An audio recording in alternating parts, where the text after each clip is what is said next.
This is our Lenten Reflections, Falling into Goodness by DeGroat. The first entry, Return to the Ground, Ash Wednesday. Ecclesiastes 3:20. All go to one place. All are from the dust and all turn to dust again.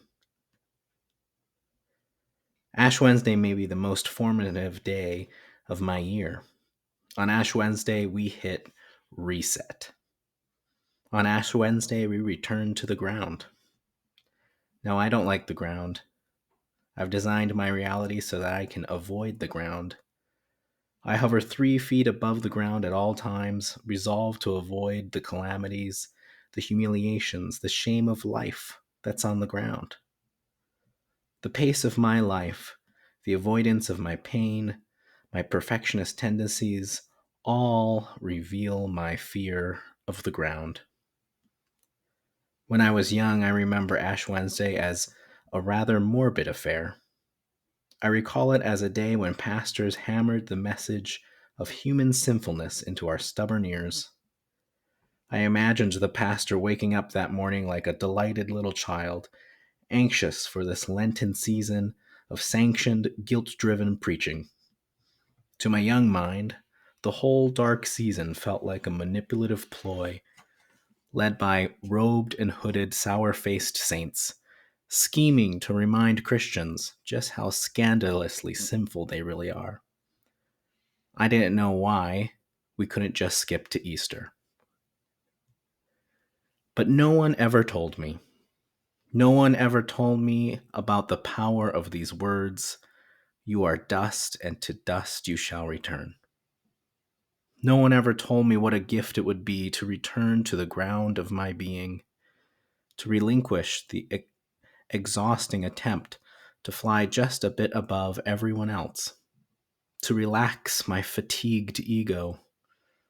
No one ever told me that Lent was an invitation to rest. Have you heard about this gift to us to the church called Ash Wednesday? Could it be a gift for you as well? For years as a pastor, I had the extraordinary privilege of imposing ashes on foreheads. Sometimes I longed to say, "It's all right. Come on down. Return to your ground. It's so much easier down here." On the ground and in the dust, there is no facade, no more hiding, only rest. And it's where Jesus can find you. Jesus came down to the dust, you see, in the flesh. And so you no longer need to prove yourself or protect yourself. There is no ladder to climb, no stairway to pearly gates, no performance strategy, no purity ritual. Only surrender and only rest. "Come to me, all you who are weary," Jesus says. Not up there, down here. No more ladders, no more climbing. Into the dust where God meets you and renews you. Here's our prayer. Creator God, you made me from the dust, but that has not always been a pleasant thought. Can you help me imagine dust as a welcome place?